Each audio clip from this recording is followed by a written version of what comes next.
অবশেষে কাঙ্ক্ষিত সে জয়ের দেখা পেয়েছে 5 বারের বিশ্ব চ্যাম্পিয়ন ব্রাজিল। কার্লোস আনচেলত্তির অধীনে প্যারাগুয়েকে হারিয়ে বিশ্বকাপের চূড়ান্ত পর্বে খেলা নিশ্চিত করল 5 বারের বিশ্ব চ্যাম্পিয়নরা।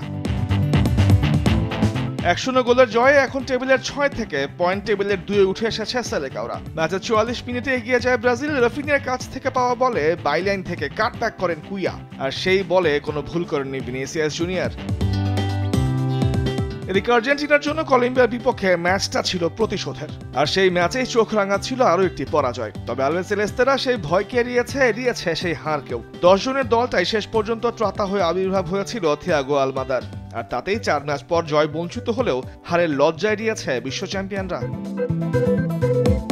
রিভার প্লেটের মাঠে গত কোপা আমেরিকার 2 ফাইনালিস্টের লড়াইয়ের 4র্থ মিনিটেই প্রথম ভালো সুযোগ পায় আর্জেন্টিনা। তবে মেসি তার ডান পায়ের বাঁকানো শট লক্ষ্যে রাখতে পারেননি।